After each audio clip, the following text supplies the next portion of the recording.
Normalement, on doit se retenir quand c'est le mal. On doit se libérer quand c'est le bonheur.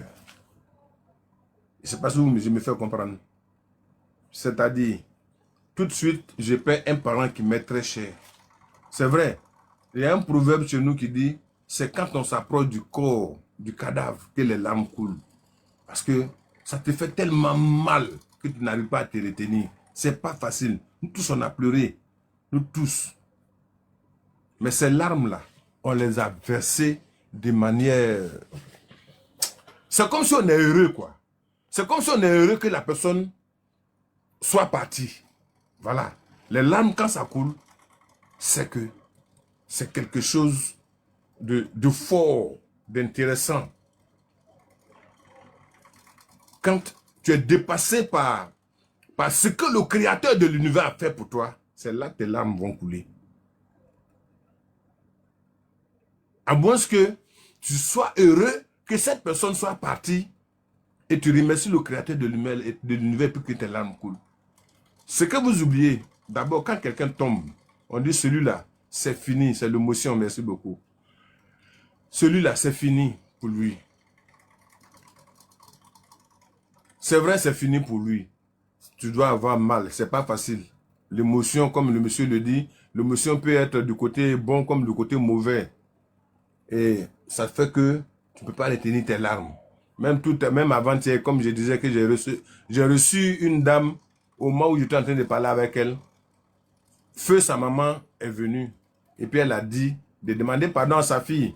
Elle a été négligente. Voilà pourquoi elle a préféré se sacrifier pour ses enfants parce que les gens sont méchants. Elle n'est pas rentrée elle a suivi un groupe de personnes dans une maison fermée, prière sur prière, et puis ça n'a pas marché. Donc vraiment, de tout faire pour aider ses enfants. L'émotion, la force, la pitié que j'ai ressentie, mais l'âme était déjà au bord. Mais je ne voulais pas qu'une goutte tombe. Parce que c'est mon interdit. Je ne pouvais pas aussi me lever sur place. Sinon, j'allais me cacher pour aller essuyer ce qui voulait tomber. Mais ce n'est pas facile. C'est même pas facile.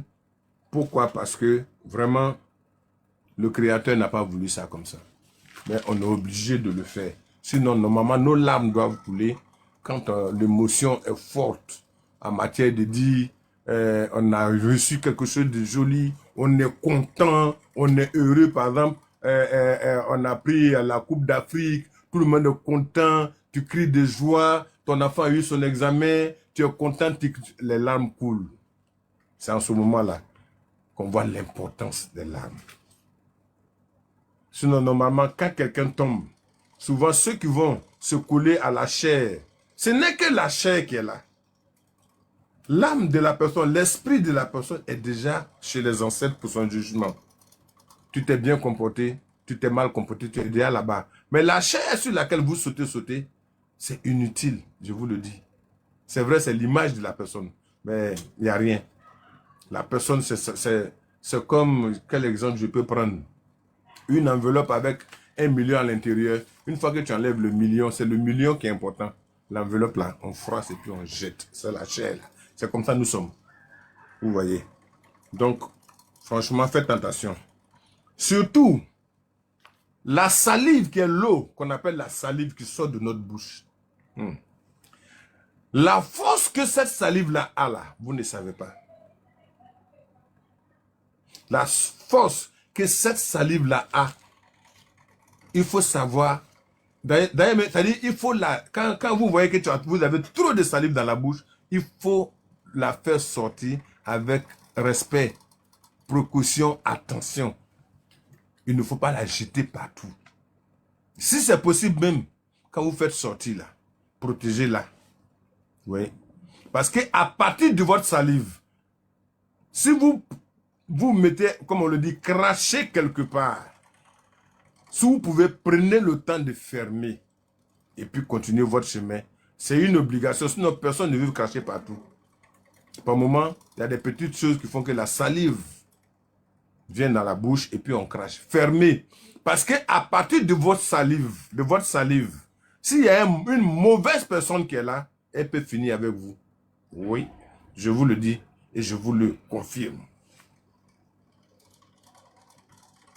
Quelqu'un peut vous détruire à partir de votre salive. Ça, je vous le dis, carrément, sans vous cacher.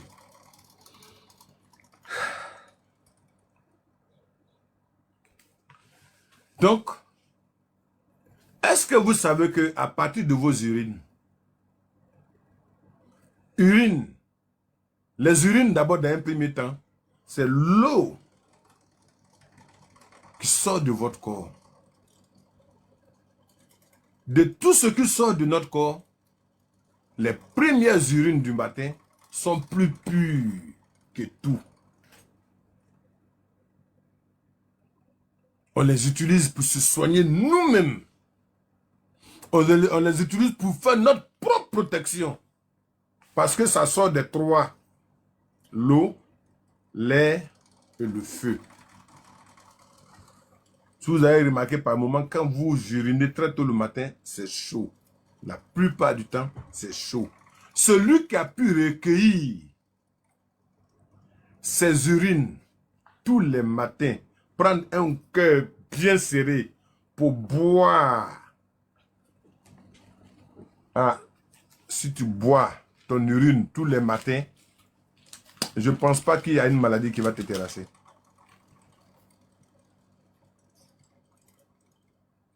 Je ne pense même pas qu'une seule petite maladie peut te terrasser. Les urines, c'est très important. Ne souhaitez même pas qu'une femme fasse des urines pour verser sur vous. Vous êtes maudit à jamais. Ça, je vous dis ça. Vous êtes maudit à jamais. Celui qui recueille ses urines du matin et avant d'aller se laver, il se badigeonne avec l'urine. Il reste assis pendant 15 à 20 minutes avant d'aller prendre sa douche. Il a fait une protection totale sur son corps. C'est moi qui vous dis ça. En tout cas, je détiens tout ça des ancêtres. Je ne peux rien inventer. Je détiens tous ces secrets-là des ancêtres. Et au fur et à mesure que je vous parle, je vous dis, les ancêtres insistent sur certaines choses. Et je note. Je suis avec vous, on parle physiquement, je vous m'adresse à vous.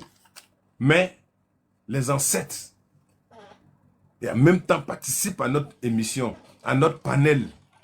Ils savent de quoi il s'agit. Je vous dis que toutes les puissances dans le monde entier sont dans l'eau. Respectez vos larmes. Respectez votre salive.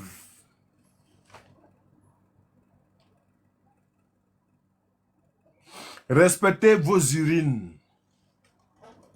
Je donne même la grande partie des choses même aux urines. La salive, je ne peux pas vous donner le secret de la salive. Parce que beaucoup de personnes peuvent l'utiliser d'une autre manière. Donc je ne vais pas vous donner le secret de la salive. Mais les urines combattent les mauvais esprits. Les urines soignent le corps de l'homme. Les urines combattent les mauvais esprits et les urines soignent le corps de l'homme. Si vous vous réveillez le matin, que vous faites votre premier pipi, que vous l'avez récupéré pour garder, vous vous nettoyez, frottez, badigeonnez votre corps avec, ça vient de votre corps. N'ayez pas peur de l'odeur ou de quoi que ce soit. Utilisez-la sur votre corps. Quand vous voyez que ça ne va pas dans votre vie, souvent tout est mélangé, utilisez-la sur votre corps et puis attendez au moins 15-20 minutes avant d'aller vous laver. Vous aurez, c'est comme si vous avez fait un bain de purification. Tu es malade, il y a une maladie qui te fatigue, à tout moment tu ne te sens pas. Prends le courage. Première urine du matin, là, récupère ça dans un verre. Bois. Fais ça sur une semaine. Tu vas voir si cette maladie qui te fatigue là, qu'elle soit mystique ou quoi, elle va disparaître. Elle va disparaître.